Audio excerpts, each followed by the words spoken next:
লাহোর প্রস্তাব কি? উপমহাদেশের রাজনৈতিক ইতিহাসে লাহোর প্রস্তাব এক গুরুত্বপূর্ণ অধ্যায় হিসাবে পরিচিত। 1940 সালের 23শে মার্চ লাহোরে অবস্থিত মুসলিম লীগ অধিবেশনে যে প্রস্তাব গৃহীত হয় তা ইতিহাসে লাহোর প্রস্তাব নামে পরিচিত।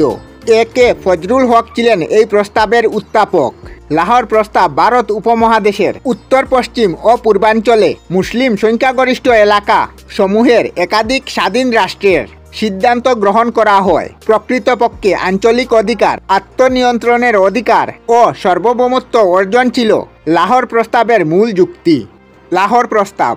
লাহোর প্রস্তাব উপমহাদেশের রাজনৈতিক ও শাসনতান্ত্রিক ইতিহাসে একটি গুরুত্বপূর্ণ বিষয়। 1940 সালের 23শে মার্চ পাঞ্জাবে অনুষ্ঠিত মুসলিম লীগের বার্ষিক কমিশন অধিবেশনে ভারতবর্ষের মুসলমানদের জন্য স্বতন্ত্র রাষ্ট্র গঠনের দাবি পাক ও বাংলার তৎকালীন মন্ত্রী কে ফজলুল হক উত্থাপন করেন। ইতিহাসে প্রাগৈতিহাসিক লাহোর প্রস্তাব নামে পরিচিত। পাঞ্জাবের লাহোরে এই প্রস্তাব হয় বলে এই প্রস্তাবকে বলা হয় লাহোর প্রস্তাব। লাহোর প্রস্তাব ছিল ভারতবর্ষের মুসলমানদের জন্য স্বতন্ত্র রাষ্ট্র গঠনের দাবি।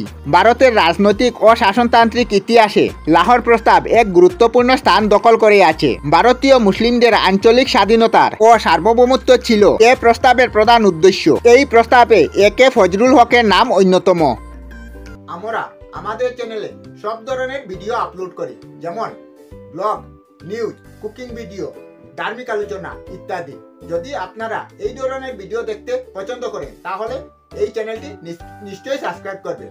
আমি আপনাদের সাথে বিদায়ক না, আজকের মতো বিদায় নিলাম। আর ভিডিওটি ভালো লাগে লাইক, শেয়ার ও কমেন্ট করবেন। ভিডিওটি সম্পূর্ণ দেখার জন্য অশেষ ধন্যবাদ।